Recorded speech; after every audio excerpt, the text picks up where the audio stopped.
Aaminin ko sa inyo, na-offend ako. Nasaktan po ako.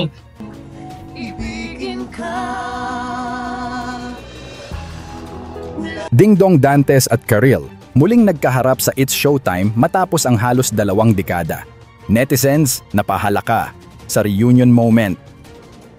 Nagulat ang madlang people nitong June 11, 2025 nang muling magsama sa isang screen sina Dingdong Dantes at Karil sa It's Showtime segment na Kidsona, kung saan guest si Dingdong para ipromote ang kanyang pelikula kasama si Charo Santos. Bagamat hindi nagkaroon ng direct interaction, ramdam sa studio at online ang tensyon at nostalgia sa kanilang pagtatagpo. Pero hindi ito basta simpleng reunion.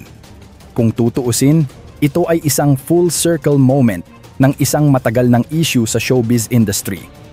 Bago pa man tuluyang maghiwalay sina Karil at Dingdong noong 2008, umikot na ang mga usap-usapan na may third party umano at walang iba kundi ang leading lady ni Dingdong sa mga panahong iyon, si Marian Rivera, na ngayon ay kanyang misis at ina ng kanilang mga anak.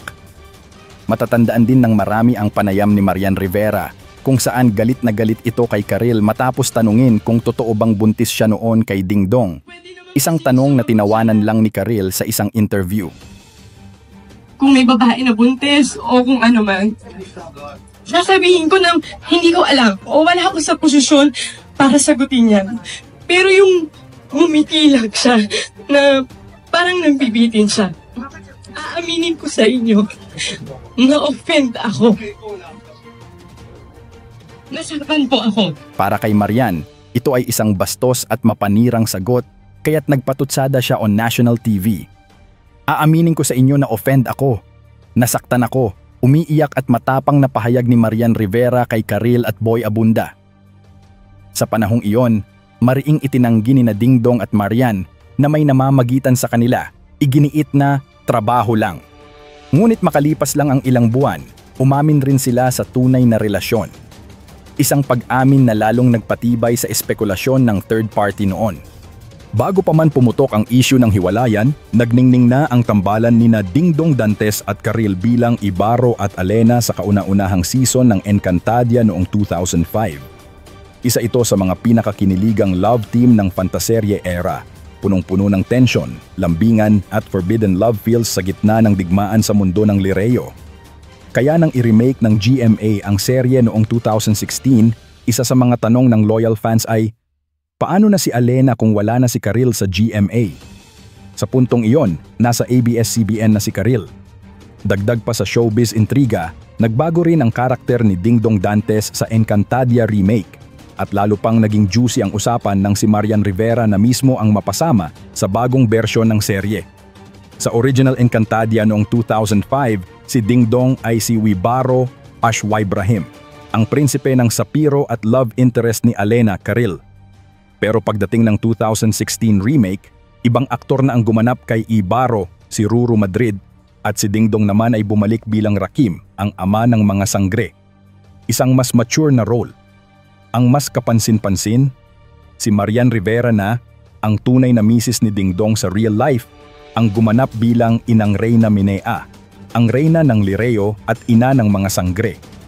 Sinasabi din ng ilan kaya ni remake ang Encantadia dahil kay Karil sa kanyang paglipat, naging mainstay siya ng It's Showtime, habang sina Dingdong at Marian ay naging power couple ng Kapuso Network. Ngayong naganap na ang silent reunion ni Dingdong at Karil sa It's Showtime, maraming netizens ang nagtatanong, posible kayang magka-eksena rin sina Marian at Karil? Bagamat mukhang unlikely, hindi imposibleng mangyari, lalo't bukas na ngayon ang mga TV network sa collaboration. Ngunit tanong ng marami, nagkakahiyaan lang ba sina Dingdong at Karil sa It's Showtime out of respect o may kirot pa rin sa nakaraan? Kahit wala silang dialogue, halatang may tinginan pa rin at nagkakailangan ang dalawa. Respeto o awkwardness? Only they know. Ani ng isang fan sa X.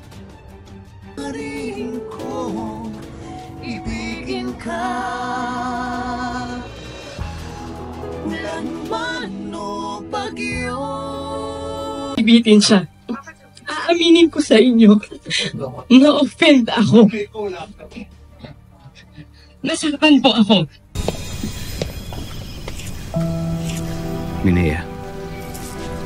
Rakim, nabalita mo na ba ang Kung nagustuhan ninyo ang kwento, huwag kalimutang mag-like, mag-subscribe at i-click ang notification bell para updated kayo sa susunod nating Showbiz Chika. Maraming salamat sa panonood.